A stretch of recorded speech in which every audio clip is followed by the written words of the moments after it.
Indelicato. Welcome to the Think Pink podcast. I hope you enjoy this episode. Please like, subscribe, share and comment. Anything you'd like me to speak about in future, please put in the comments. Anything you disagree with, put it in the comments.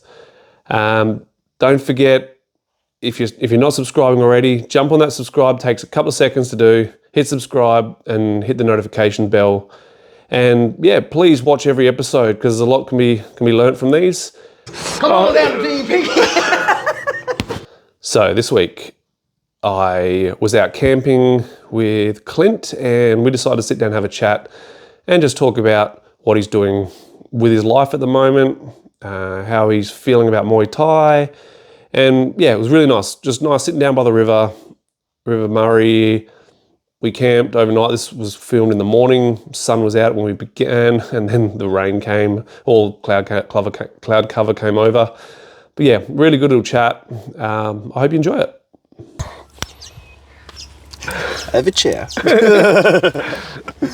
How nice is this, eh?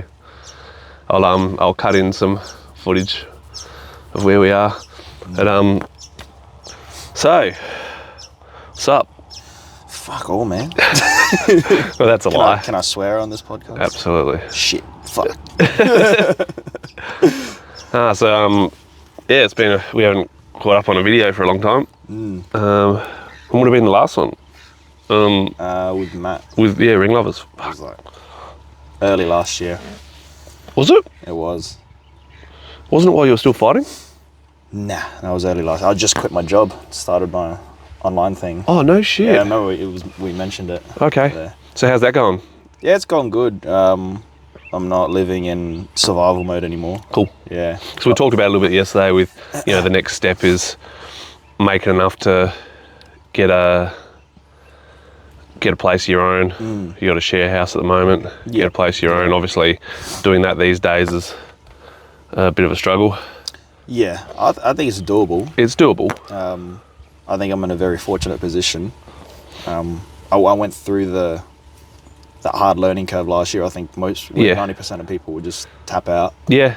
I think I kind of went through that a couple of times over the last, it's been 9 years since I opened the gym. But same sort of thing. It's like my little thing was, I know a lot of people that would have pulled the pin by now. Yeah. So for the people at home, quick rundown of what you do for work. So it's copywriting, but I do email marketing for online stores. Yep. So every online store has a database of all the customers that they've sold to. Yep. It's my job to turn them into repeat customers. Yep. Yeah. So it's like a one-time message that you like you write one message and send it to like a lot of people, that sort of thing. Is that how that works?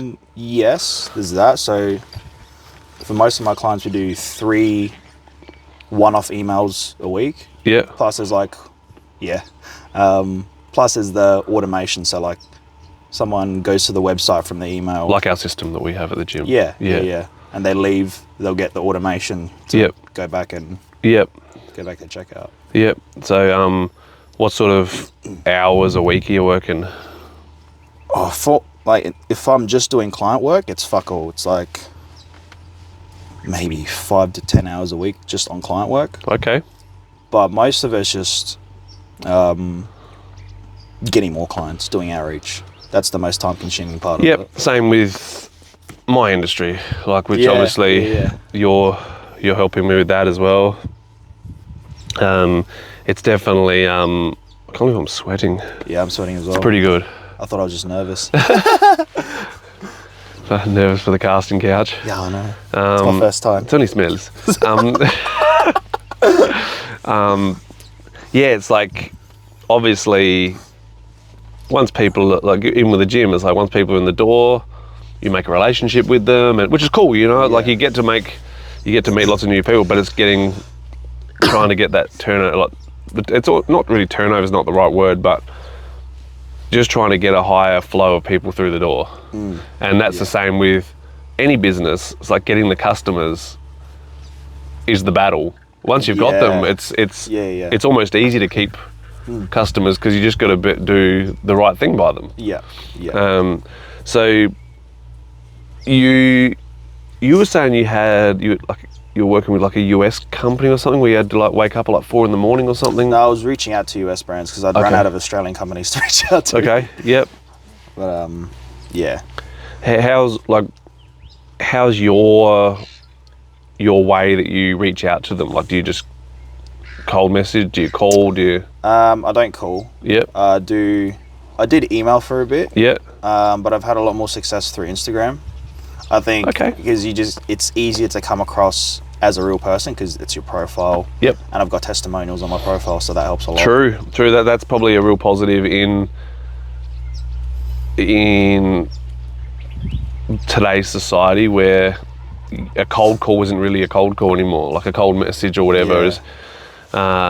Do you message them on Instagram then, right? Like, is there a time we can have a chat, whatever, that sort of thing, or is it just like this is what I do? Are you interested? I've tried that, like the straight out pitch. That really gets the worst amount of replies. Yep, 100%. Yeah. Because on Instagram, obviously, like you message them, and if they don't follow you, you go into their requests. So I usually ask the company something about a product. Yep. Which gets the highest number of replies, and once I'm in their inbox, my best working strategy at the moment is to like make up an email for them, send it to them. Say, hey, this is what I could do for you. Yeah, cool. Chat? Yeah, it's a little bit more time consuming, but the thing is, time consuming. It's an investment, right? Yeah, it's like you might not, even though what do you get? Probably like is it a 5% sort of yes rate or something? Would that be a accurate number? Like people who accept it? Yep.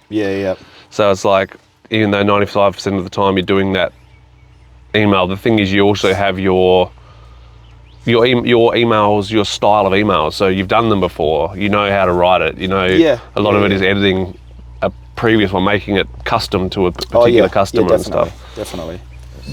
So obviously, where running your own business and that sort of thing is concerned, it's opened up more free time, which I spoke to you yesterday sort of thing about this, but I can't thank you enough with how generous you are with your time with the gym. Like having probably the first genuine 2IC that I've had. I've had 2ICs, but I've never had anyone who, like, there's almost no trade-off. So we're doing, like, it's a financial thing as well. Like, obviously I pay you per session, and that's one thing I try and stay generous with. Like I pay $50 a class. Yeah. Like you don't get that like in many places. Like I know most gyms start at like $25 or something a class and that sort of, but I think obviously there's the financial side of it, but I don't believe at all that that's your reasoning for saying yes to most like we have a quite a good relationship, and I think we always have, like from before you even started training, when I met you in the pizza shop. But it's like, it's great to see you enjoying your training again. You obviously went through a bit of a stage where you weren't training as much. You were sort of disappearing after you run your class and that sort of stuff. But man, that's cool. You weren't actively fighting. You weren't doing, why you didn't have to be there. Yeah. But now we're almost missing that middle road, guys. We got Jason and we got the beginners. We're missing that centerpiece, and you've stepped up. You and Benji have stepped up and really, you're almost taken a bit of a beating at times, and being that fill-in spot, which we used to have 3 or 4 guys in that group, Let's talk about your training. Like obviously you're stylistically a female guy, and you're clearly enjoying it at the moment. Like watching you spars, like phenomenal. And I've told you for a long time. I told you in the really early days that you had something special, like really early on. Even when you had shit technique. I reckon it was like first session maybe. Yeah. You said something to me about it. I could tell you had IQ. I could tell you could read the play, even though you didn't even know the play. You might have read it wrong, but you were reading it. Yeah. and which is rare. Like, you know, the female thing is like the 1%er, you know. But do you miss fighting? Do you think about it? Do you, like, I know the answer to this, but these guys don't. Like, but what do you enjoy? Do you enjoy the training side of things? Do you enjoy the having a good time? Yeah, I love the training. Yeah. I love training. I hate, the reason I started training again was because I hated not being there. Yeah. Like, yeah, it's cool to have a night off and just fucking For sure. sit at home and do fuck all. But Yeah, this is you know what I say to everyone. Like, the guys that don't have a night off, you probably have to worry about them more than the guy that will have a night off every now and then. Like, as a general, in the early days. So Jason, in the early days, I had to convince him to have a week off at one point. You know, I was like, you need a break. Yeah. But that's more of a problem than the guy who can actually manage his time. Yeah. And he can go, oh, I'm going to have tonight off. I'm going out for dinner with the family, or I'm this, or I'm that. Then you've got the guy that goes, every week there's an excuse to have 2 or 3 nights off because I've got this and I've got that. And so there's that. It goes the other way as well. There is that happy medium, and it's like, oh, I'm going to have dinner with friends tonight. Oh, cool. I've got a family thing tonight. Cool. Mum's in town. Cool. Yeah. You know, like, Yeah. But I noticed that, like, that's my observation from the outside now is I want to see that guy, man, I'll say it, Finn, any excuse to be in the gym. Yeah. But he doesn't need an excuse to not be in the gym. You know, like, if he needs a night off, he has a night off. And that's totally cool, you know? I see some really good drive in that kid that you don't see in a lot of young guys, you know? Yeah.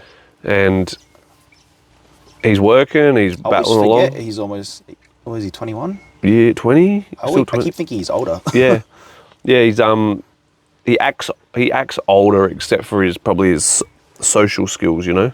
Yeah. Like, he's very quiet, which is kind of why I brought him in to try and help with the kids' classes as well, because I think you soon realise that being the quiet guy doesn't work in that situation. Yeah. You have to have a voice, and you learn how to communicate. You learn how to be a little bit more assertive, and then that translates across to how. I think that's where a lot of your confidence with your style has come from as well. Yeah. Now that you're teaching so much, you now don't have the pleasure of being half-assed at whatever you're doing. Yeah. So it's like, okay, I'm teaching a particular way, and I have to practice what I preach. I have to practice what you preach. So, like, do you, like I sort of semi-asked before, but do you miss fighting? Yeah. Yeah. I think I was doing it for a different reason before. Yeah. Because I just got out of a relationship, and it was like, yeah, I needed it to keep me together. Man, and that like, for those who don't know, so Clint had his first fight many moons ago against a guy who went on to have quite a name for himself. Unfortunately, injuries finished that for him, but he, after that one, he disappeared, did a runner, went back to live in Coober Pedy, where he was originally from. So for those who don't know, Coober Pedy, it's the opal mining town, 10 hours-ish north of Adelaide. Yeah. Cool spot. Cool spot. I was actually talking to my next door neighbours there at the moment. So I was talking to her last night and giving her some advice on where to eat and stuff. And so he disappeared, and then, you know, it was, man, for lack of a better word, a bit of a bitch act. And absolutely. But I never lost that love for you anyway. Like, that was pretty obvious. You know, I came to see you during COVID when I bought a new car and we wanted to go on a holiday, so we come up to visit you, and coincidentally my missus friend is dating someone who Clint knows up there. So it kind of worked out that we both got to catch up. It's not just going to catch up with someone I know all the time, you know? And then he'd come down and visit time to time, and we'd go out for lunch or go shopping and go buy some Kenji underwear.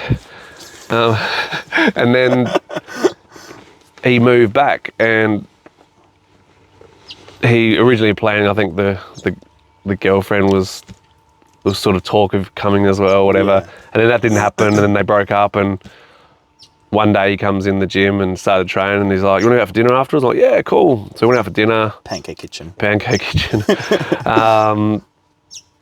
And then he asked me to fight again. He goes, "No, what was wait, how'd you put it?" I was like, you said, I think SM Muay Thai League was in 5 weeks. I was like, oh, do you want to nominate me? Yeah. And this is like from zero, like Yeah. hadn't trained, smoking. Yeah, just quit. Yeah, just quit smoking. And so he fought like literally 5 weeks walking back in the gym, fought James. way heavier than he should have. But it got him back in there. I'll keep talking while I adjust the fire. We have a fire we haven't had our breakfast yet. Yeah, like, so you fought James, who obviously was way heavier than you should ever fight at. Yeah. But, sorry, this is going to be like clacking all over the place with my chain, my necklace. But, man, you got through it. Yeah. And then it was kind of like, That was a rough first fight. that was a rough first fight back, yeah. But the thing is you got fit. In 5 weeks you got fit, but you had no conditioning. Yeah. And against a guy who was training really consistently, and you can always guarantee that with Flinders. Yeah. It was obviously hard to. He was conditioned, fit, strong, big. It was kind of it was a rough first one back.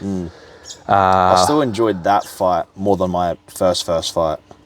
Did you? Yeah. Okay. Yeah. I left the ring smiling. Yeah, I was like bleeding and shit. Yeah, I think I remember actually talking to you about it. I was like, oh, fuck, has this scared him off now? You know, like that first one back, and then I can't remember the order of your fights because you pumped out 7 in how long? Fucking between July and March. So 7 fights. Yeah, so Including the Christmas break. Yeah, true. So not like brand and active, but active. Like one a month. Yeah, one a month sort of thing, yeah. And you obviously fought on Muay Vic a couple of times. My first win was on Muay Vic. Oh, so how many losses did you go before you got a win? 2. Oh, so you won your 3rd, and then your 4th one was that KO. KO, yeah. And then my 5th I won by stoppage. That's right. Stoppage. You know, that's not actually abnormal. Like, I didn't realise that until, like, I think I realised that with Panna, because it used to happen regularly with him. He'd lose really badly, and his next fight he'd win the same way that he'd just lost. Yeah, right. It's like, yeah, it happens a bit. But, so yeah, you fought that Spaz who, you know, 10 people jumped in the ring on an amateur fight to celebrate the win and stuff, and that was locally. What was your favourite fight? Probably my first win. Yeah? Yeah, I was like, yeah. Probably the hardest I'd fought. Yep. I remember I had a cold and I had staph. That's when Staph was going through the gym. That's right. Literally right after the fight, I started pumping the antibiotics. That's right. But yeah, Because we've only ever had Staph in the gym, I reckon that once. Ringworm a couple of times, but I reckon we've only had Staph once. like bad. Like it was that one, it went for ages, because Oh yeah. I think because of Cody mainly. He was just like, I don't know what was wrong with that kid's immune system, but he was always something. But probably from the clot shot. Yeah, he was always and would never say anything. Yeah. It was like, I go, man, look at your fucking, look at your neck, or look at your armpit, bro. Oh yeah, I noticed that. Well, then that's where you need to say something, because everyone else has to deal with it, you know. So yeah, the first fight, disappeared for how long was that? 3 years. 3 years. 3 years. Come back, fought 5 weeks after getting back in the gym. Yeah. Took an absolute flogging. And then 3 weeks after, I think I fought. 3 or 4 weeks after, I fought again. That's Day after my birthday. That's right. Yeah. That's right. Because we drove over on your birthday, right? I went over with Jasper. I think you were. Oh, I flew in. You did. I flew in from the Gold Coast. Yeah. No, sorry, I'm from Brizzy. That was in August. Was when Manoli fought on Eruption. Yep. No, shit, that was that one, okay. And then, was it just you on that one? Shari. Shari. Oh, yeah. Shari was on, because they came, that's right. So yeah, you went over, you still went, you got in late though, right? Like you left Yeah, pretty late, because Jasper had to drive back from Melbourne in a truck. He went home and slept for like 2 hours, and then came, grabbed you, and then came and grabbed my car, picked you up, and drove back again. I drove for an hour That's just to right. give him a bit of a rest. Snoozle, yeah. That's right. So yeah, you fought on Muay Thai how many times? Three times. Yeah, like, did you have a clinch war on that, or you got bashed in the clinch on that? Which one? On a Muay Vic? I don't think I've ever been beaten in the clinch. Nah, okay. I have, when I fought at 75, I was fucking... So, yeah, the opponent got the weight wrong. Yeah. And then in Muay Vic, you get one chance, and then it's up to the opponent to yay or nay it. In hindsight, it would have been better if you were a little bit more honest with me and said, probably not, I really don't want to do this. But in hindsight also, it is what it is, whatever, it's an amateur fight. And it was more, he wasn't better than you or anything, but... the only thing that felt harder than normal were the leg kicks. Yep. My leg was purple after the fight. Yeah. And I think with that was, obviously I've talked to you about it a lot, but the mental game, that was probably your weakest part of it. And your mind went straight to, oh fuck, this guy's huge. Yeah. Instead of, okay, so what do I need to do? Because I don't know if you know, Panna had a fight at 75 or something on there as well. I think you told me about it. Yeah. And the dude was southpaw, and it was the biggest difference probably with it was this guy was, I think, a second timer, and Panna was already experienced. It was like Panna's last amateur fight. Oh, okay. And we just got him to like run around, kick, get out, run around, kick. Yeah, I can't remember what the weight was now, maybe 72 or something. It was way bigger than he'd ever fought as an Ami. So where do you think, like, because obviously the head game has been your thing, because your last ever fight was Mark Standing, who's been on here. Yeah. That was your last fight you had. You fought him on the first Ballina show. Yeah. Had you really been thinking about not fighting before? I don't think I'd admitted it to myself. Okay. Yeah. Because that was kind of like the chat we had after the fight. And it was like, that kind of makes a bit more sense why you hadn't said anything to me, because you've generally been pretty honest with me. To me, I thought I was just nervous or like shit in the bed a bit. I was like, oh, I'll just try and push through it. Yeah. Which obviously there's ways of doing that, and you know, I recommend everyone to use a sports psych, use a mindset coach. Yeah. Because they're game changers, and I think pretty much everyone needs it, and any elite athlete has one. Like LeBron has one. Yeah. You know what I mean? Like, I think everyone uses them. It's just how much people are willing to admit that they use one. Yeah. They like to, everyone wants to be like, I don't need that. Yeah. Or, like we've also spoken about, keeping the excuse. If you don't have that person who's holding you accountable for your mind, who have you really got holding you accountable? Yourself. And if you don't want to do that, then sweet. Yeah. You got the easy run. Yeah. So what's happening now with you and Muay Thai? Like, you're obviously running 3 to 4 classes a week. You're training most nights. It's actually funny now. When you say I'm going to head home, I'm like, oh. Yeah. Like, I got so used to just being in the gym, like smashing it. I think I trained every day this week. Yeah, sick. Monday. Yeah. And like, I don't feel like I'm making myself do it either. Nah, that's fair. Like, you don't look, which is, I suppose, also that mentality to have when people are in fight prep. Oh, that sun's gone down. Yeah. And now it's going to rain, I think. That's going to go cold. Yeah, this is why I'm putting my shirt on. Yeah, like this is where people go so wrong. And it was kind of the first thing you said to me about when I said, man, you just want to fight again? And you're like, I'm worried about not enjoying it anymore.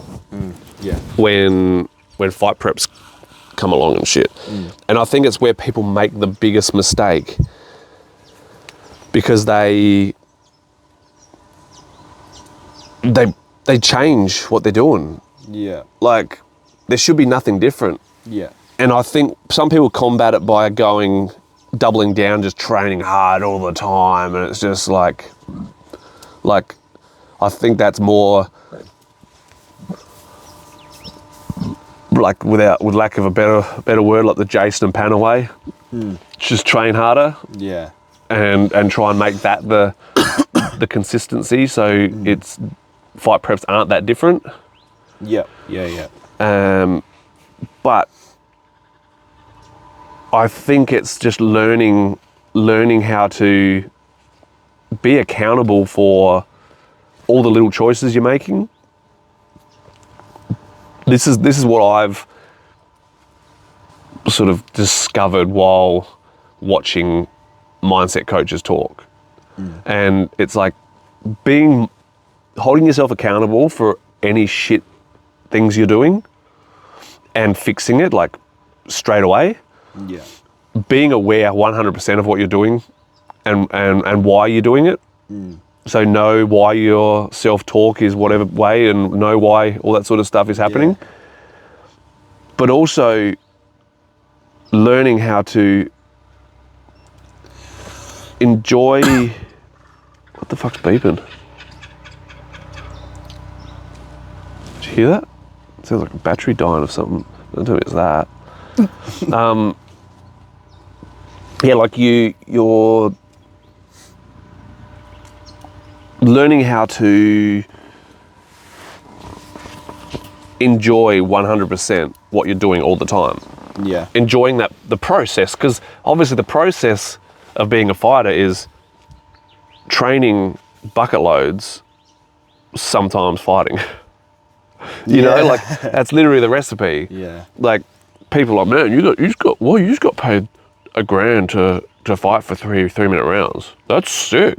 You trained for like a month. Yeah. You had 4 weeks of 3.5 hours a night, and sprints on a Saturday and whatnot. And man, other gyms are doing twice a day and Yeah. I'm not a big fan of the 2 sessions a day thing. If you're doing 2 sessions, you do it like twice a week, and it's strength and conditioning on your other sessions. Yeah. Like that's my style of 2 sessions. Or you can run every day twice. You could run in the morning. Yeah. But I'm not a big fan of pads and stuff twice a day. I think it's overdoing it. Yeah, and just like you need rest. Yeah. Like you need not depending on what sort of burnout, you can physically burn out. Obviously in 4 weeks it's impossible to physically burn out. Yeah. But you can still mentally burn out, because if you don't know how to switch off between fights and go back to being playful Clint, who every night in the gym, who adjusts himself to particular fighters to make it a little bit easier for them. Yeah. And plays the game and all that kind of stuff. If you don't learn to do that stuff, then you will burn out. You will burn out mentally. But also it's just knowing to talk about shit when you're feeling it. Yeah. Like whether it be self-talk or whether it be talking to me, but letting your trainer know in advance how shit you feel. Like I'm not enjoying it again. Okay, what do you feel you're not enjoying about it? Because most of the time you ask that question, you couldn't give me an answer. Yeah. It's like, maybe I'm just giving too much pressure on myself. Yeah. And it's like, okay, what do I do about this now? Like, how do I make this adjustment? Yeah. Because it's hard to self-diagnose. it is, 100%. And unless someone, if you don't have an answer, if that question, if you do for self-diagnosis and you ask yourself, I can't stop looking at this view, Pretty good. If you can't ask yourself, okay, why am I not enjoying it again? Not like, oh, why do I not want to fight? And why am I not enjoying it again? And there's a small checklist you could go over. Like, am I doing too much? Am I not switching off between fights? Am I just putting this pressure on myself to perform? Because the pressure one, that for me is like, I've said before, it's a privilege. Yeah. Me and Jordan talked about it on here. It's a privilege. If you have pressure, the pressure should be from the outside. From yourself, there is actually no reason to put pressure on yourself because you should just be doing the right things. Yeah. As a fighter. Not even just as a fighter, in life. Yeah. You should just be doing the right things. If you're not, then the pressure is going to eat you up. Yeah. Definitely. But when you have that pressure, when there's that bit of self-pressure, whatever it is, to perform because, you're amazing, and you're going, oh, fuck, everyone tells me how good I am, and what if I don't? Man, that's the choice of, okay, I need to be making sure that I am doubling down on my perfection. Yeah. So that I'm confident when the fight time comes. Yeah. Because the only other reason you can have no confidence is, which I see in most people, it's by not covering all bases. Yeah. When you don't cover all bases, then you have that. You've set up yourself up with the excuse. Nothing worse. Nothing fucking worse than the people who don't need to have any excuse in this game, but they make every excuse possible. Yeah. So that just in case they lose, they don't feel hard done by. Oh, I wasn't running. I wasn't doing my sprints. I wasn't doing my finishing off stuff. I wasn't, like, it's pretty easy to set yourself up to lose. Yeah, yeah. So, and that's a way easier option than it is to be the best you can be and be covering all bases and have no excuses, but then lose. Because that's all on you. All on you. Yeah. Scary thought. Yeah, yeah. For you guys. Us old people, not so much. Yeah. Like, I've only just had the realization recently, like through my missus helping with my mindset, is like, I know what I'm doing. I know what I'm teaching. I'm good at what I do. So when the guys don't do it, it's not really on me. I took it so personally so many times when there was a shit performance. But it really isn't on me. Yeah. Like, I give you guys the skills, and I'm known for my knowledge. So it's like I give that. So then it's like, okay, I then transfer the pressure to you guys. Like, okay, I'm giving you what you need. Yeah. How do you want to deal with that? Is this you or is it not you? Like. Yeah, yeah, yeah. And you can't make us do it. We could, but like it doesn't work. It doesn't work. And it's the chat I had with Greg the other night. Like where do you stop with trying to offer advice as such? Like, where do I stop? Like, where is it when it becomes all me? It's just me giving instructions. It's just me telling someone to do something again. It's how many times can I do that with people before I go, fuck this? Yeah. Because the longer that gets dragged on, I'm better off looking at the next generation and going, okay, who's next? Who is listening? Who, when I say, you need a sports psych, man, good example, Ollie. Yeah. That kid is he's not just, obviously the next generation are soft. The next generation, they are, whether they like it or not. Like, but he's a genuine nice guy. He's a you. Yeah. Like, he's a genuine nice guy doing this sport.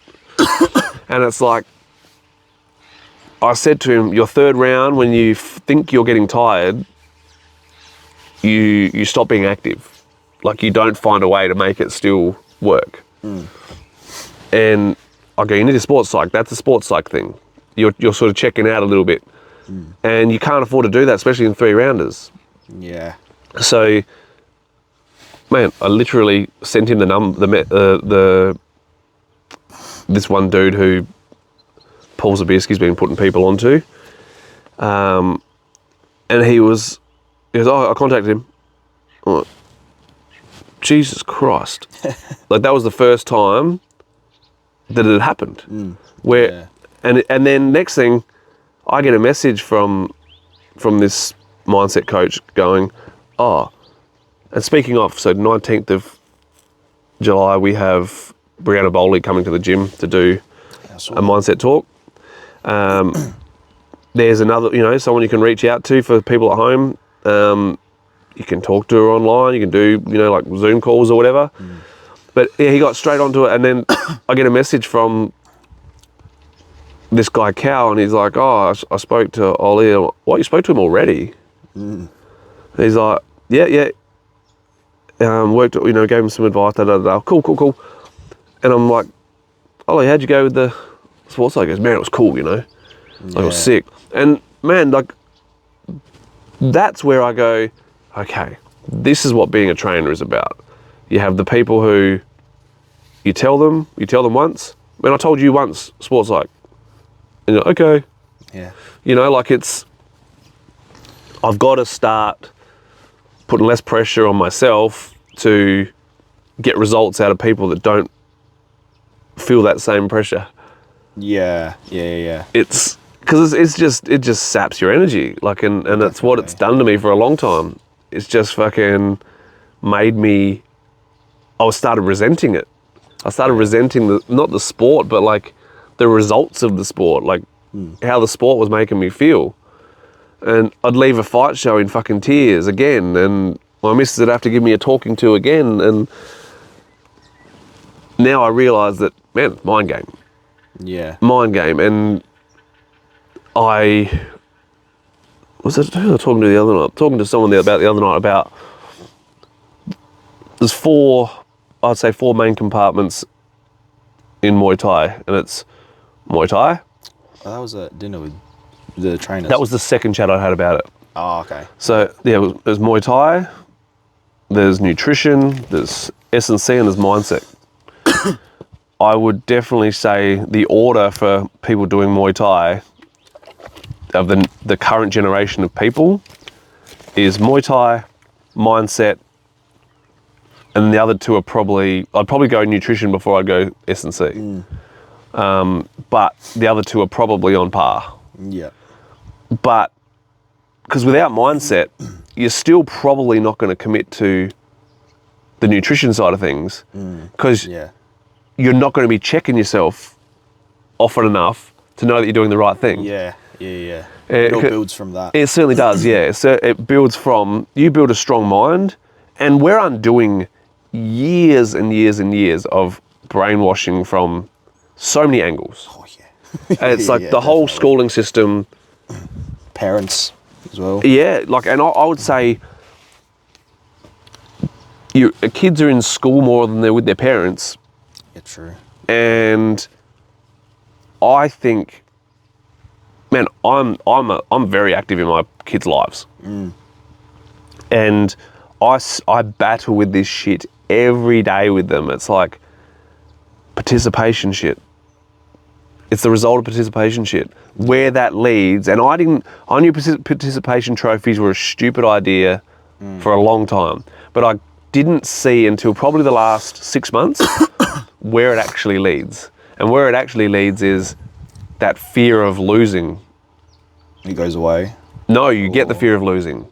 You get the fear of, because you won without winning. So what happened? Yeah. So that's where that result of, what if I do my best and it's not good enough? That's the mindset that comes with participation trophies. Yeah. Because I got it before. I got the win before without even winning. Yeah. So, I go back over this one with Bella over and over and over again. she was slow to get started reading, and like I've said, not a problem now. She can read. Yeah. You know, she gets caught up on a word, she asks, whatever. But she couldn't read in year 1, and she got a medal for a reading competition thing. That's crazy. And I was like, why did you get that? She's like, oh, da-da-da. I'm like, you can't read. Like, Yeah. okay, go put it on the end of a fishing line and use it as a sinker. Because it's fucking useless. It actually has no benefit. Yeah. And probably scared her off of learning to read more than anything. Because, what if I'm not? I really can't read or whatever. Yeah. But that's the shit that you help train her, man. You train her, you see what she's like. Like, she's keeping an excuse all the time by not giving 100%. Yeah. I've always got to push her. You've always got to push her. Yeah. And it's, yes, she's lazy, but a big part of it is programmed from this fucking system. And I've got kids who don't sit on YouTube, who don't sit in front of the TV. Like, if they watch an hour of TV a week, it's been a long week of TV. Yeah. They don't have screen time. And I'm still battling. I don't know how these parents come to terms with themselves when they realise that all that phone time and stuff has made their kid useless. I think they're just so caught up with work and their own lives that they just don't care. Yeah, and then all of a sudden the kid's an addict, and they're a teenager and they wonder why, because the addiction started with a screen. And unfortunately, like, I've talked about it a fair bit with my missus, like, so many of these parents who do absolute jack shit for their kids, aside from let them play on a phone, so many of these parents are gonna wonder what the hell happened in years to come. Oh, our first boat. Or is it? The birds. Birds. I think it's birds. Yeah. Just a big flock. Yeah. They're going to wonder what happened to their kids when they're non-functioning. Like I've said, like the beginning of all this sort of stuff was gamers. Like getting addicted to gaming. And no one will ever convince me that I just enjoy playing games. Yeah. Like, well, they're made to be enjoyable, right? Yeah, I just enjoyed heroin. Yeah. It was the best feeling in the world. You know, like, doesn't mean it's right, doesn't mean it's good for me, because it's not. And gaming, especially the games, it's like, you're not playing Frogger. You're playing these games where it's like, you're a human in a war or whatever. Yeah. And you all of a sudden, you can't win, so you can just turn it off. Or restart. Yeah. And that translates across to life.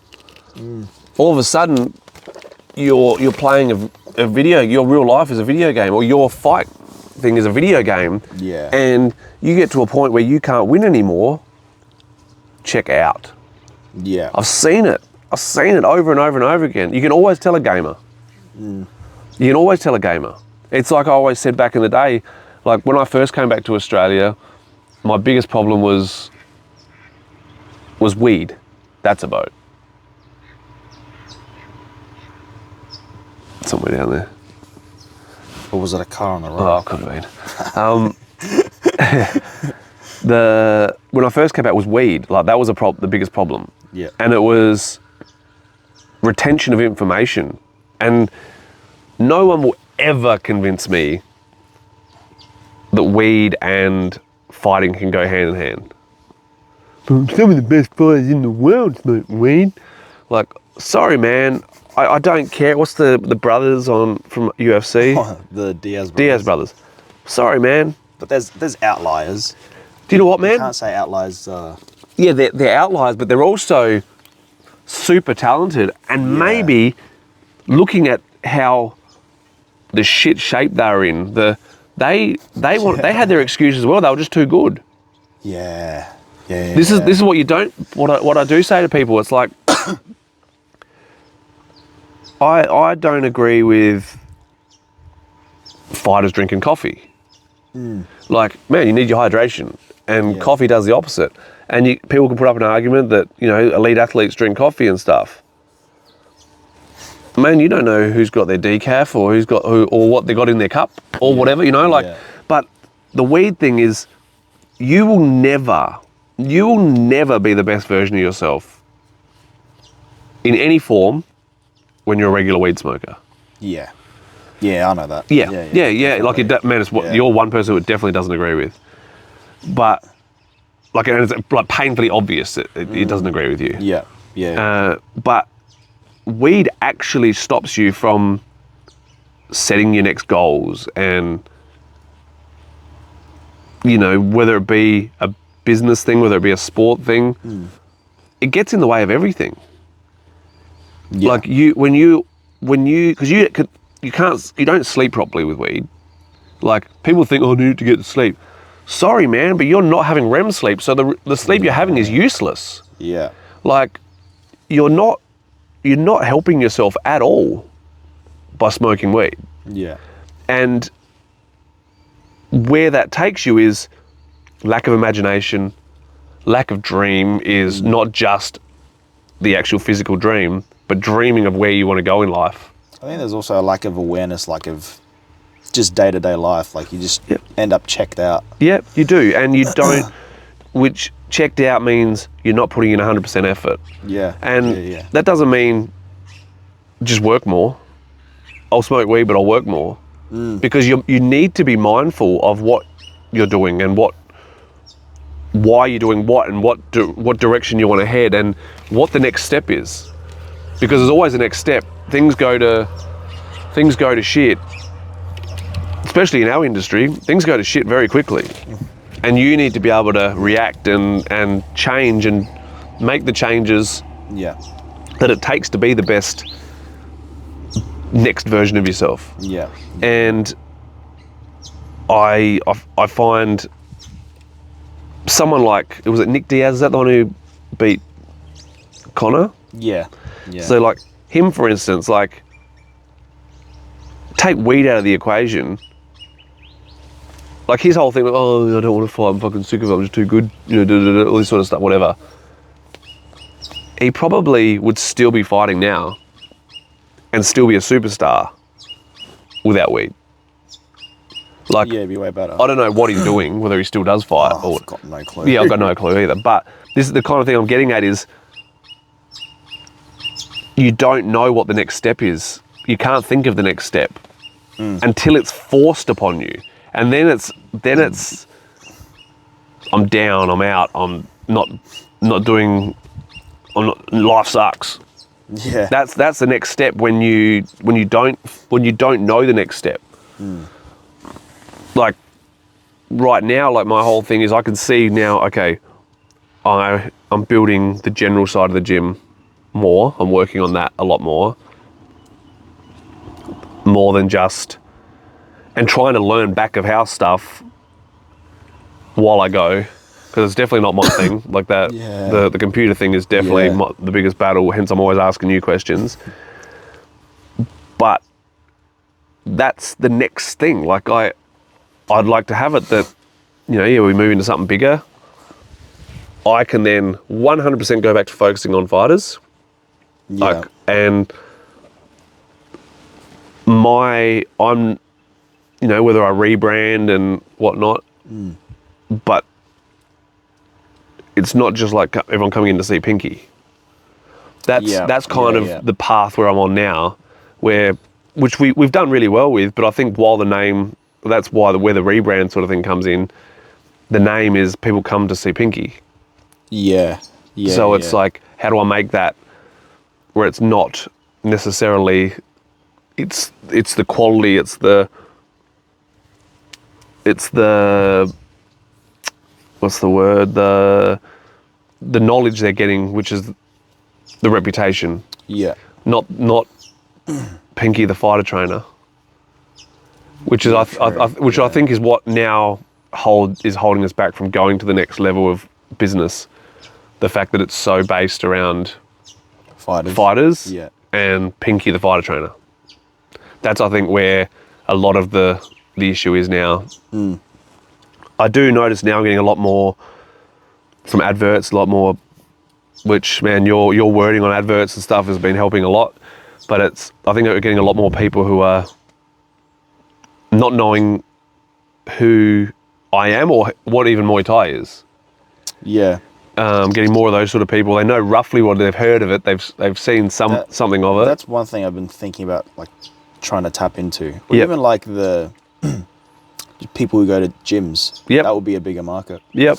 Because at least you know they're into fitness, right? Yeah, 100%. Like, I suppose that's probably the next thing. It's like, okay, do you want to change up how you do your exercise? Like, obviously you don't want the big muscle man, Yeah. but a big one is like with women's class. I suppose it's a good target for the women's classes, like targeting the girl that wants to exercise and get fit and look after herself, and like, this is a good way of doing it. Yeah. In an hour, what you can achieve in an hour is great while you're learning something. You're not just jumping on a treadmill and doing your stepper and all that sort of stuff. Which, those things have their place, and they're definitely beneficial. But I suppose that's the next thing we work out, I guess, how we build up that client base a little bit quicker, I guess. Which, man, as I said, I think the way forward is, we've had the chat is phone calls, and a lot of the marketing companies, that's what they recommend, and gyms do it. They do, cold calls, man. Like, because you said you just tested it with one of the big gym companies recently, and you got 3 phone calls. Good Life or Anytime. Yeah, it was like in one day, I was like, holy shit, man. Yeah, man. And sometimes you get people to sign up because I had a really good, when I first started doing the direct debit thing, and all I had was a direct debit form. Yeah. My thing was, come in for a free session. Get the end of the free session. They go, if you're feeling that now, I'll give you a free week. And most people would, like, they would just do it. Yeah. And it's like, you say, look, free stuff. Yeah. And you say, it's at that stage, it was we had like a minimum of a month. Like, you had to, it was a month to cancel. But I'd say that, like, I go, by signing this, you're giving at least a month's membership. Yeah. And they're like, okay. And then next day, they're like, oh, sorry, can I just change my mind on that? And it's like, well, I'll put the cancellation through, but it's going to take a month. Yeah.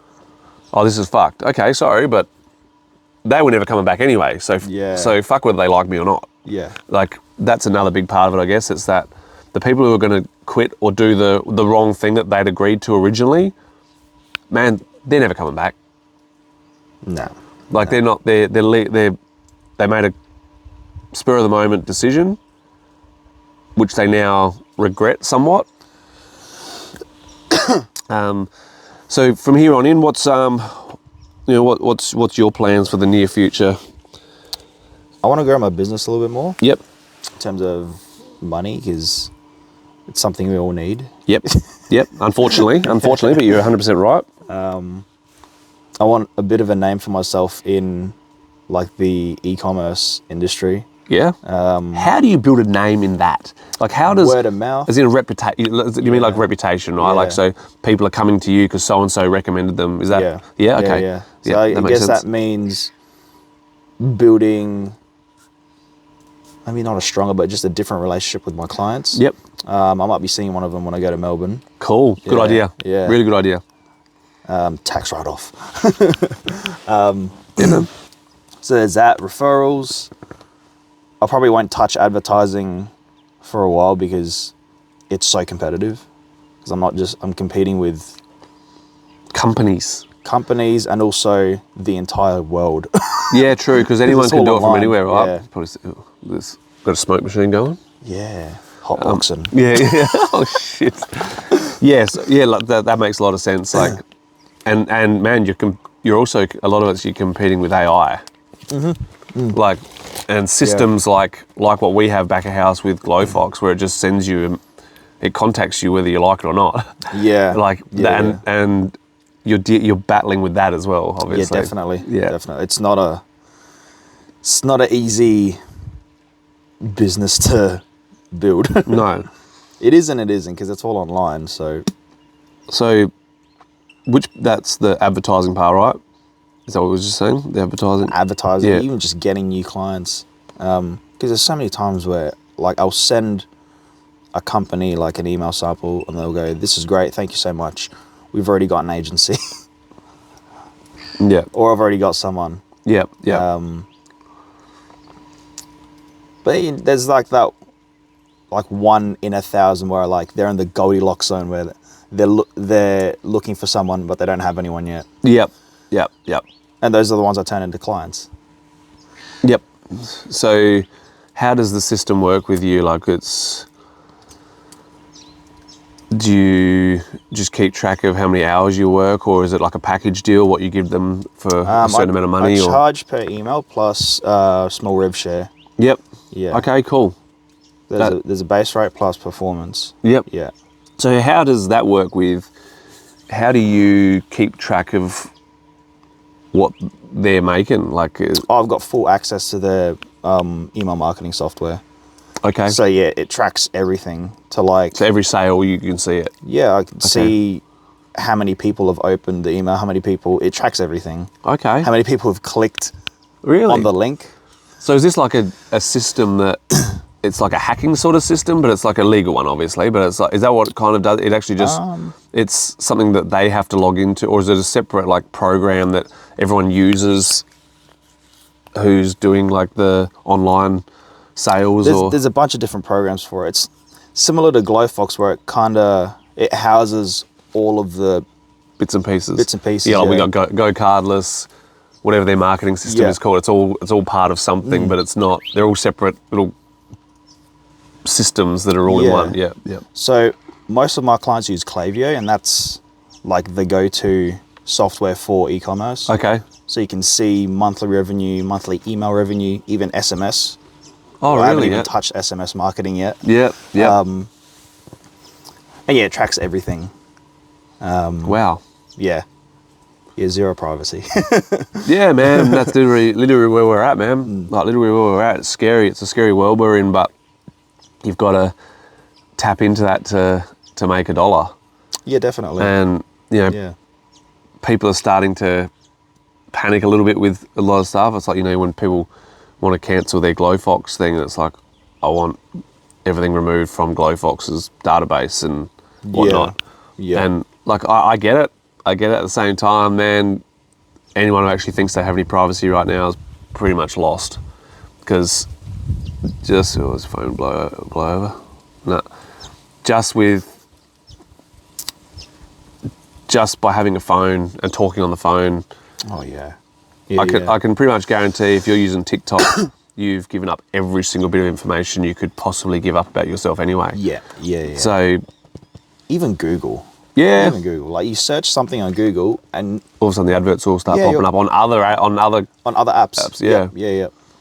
No, it's pretty, obviously, and it's pretty quick how quick they share your information. Like, they share your, whatever it is, they sell off your digital fucking information or whatever really quickly. It's like you search something and it's gone straight to so-and-so, whatever company, and all it was you tick in the terms and conditions. Yeah. One of the worst ones you could have on your phone is TikTok, because it ain't just, at least with our own government finding out what we're doing and stuff, it's in our own backyard, but TikTok actually tracks all your keystrokes and absolutely everything. Oh shit. Yeah, man, like it crazy. It just constantly builds a database as to who you are. Fuck. Like, from the minute you start using it, yeah. Like, I would never put it on a phone that's active. If I had it on a phone, it would be a phone that I only use for that. Yeah. Through a VPN. Through Wi-Fi on a VPN or something, through a VPN. Yeah. Like, it's actually fucked. A dedicated TikTok phone. Yeah. I actually did think about it, because there's a lot to be made off of that. Oh yeah, But definitely. I also don't enjoy it. I don't like, part of these apps and stuff is unless you're scrolling, you don't build up it's like with YouTube. If you're not watching YouTube videos but you're only making them, you don't actually... Oh really? Yeah, that's part of it. What the fuck? Yeah, but you got to be watching them as well. So you'll get looked after with the algorithm if you're watching lots of YouTube. That's so strange. Yeah, yeah. So it's weird, eh? But man, let's leave it at that. Let's cook some breakfast. Yeah. It's 11:30. Then we'll pack up and head back to civilization. Yes. But yeah, I'll make sure we put some video footage in of where we are. It's pretty cool. And we'll check in and do this regularly. We Yeah, definitely. think by the time this comes out, no, I won't say it yet because I don't know what the timing of the other one coming out will be. The Ring Lovers, but yeah, some news with that. So yeah, we'll start making this a bit more regular. We both have some time, so yeah, sweet. Thanks, brother. Sweet. And Nice, thank you. thanks for coming out camping and getting away from the city life and It's all right. putting our feet up for a little bit. Yeah. It's nice. Yeah, it was. We'll do this a bit more too. So cool. Thanks, guys, and we will see you again next week. Thanks for watching, and I'll see you all again next week. Koppen Cup.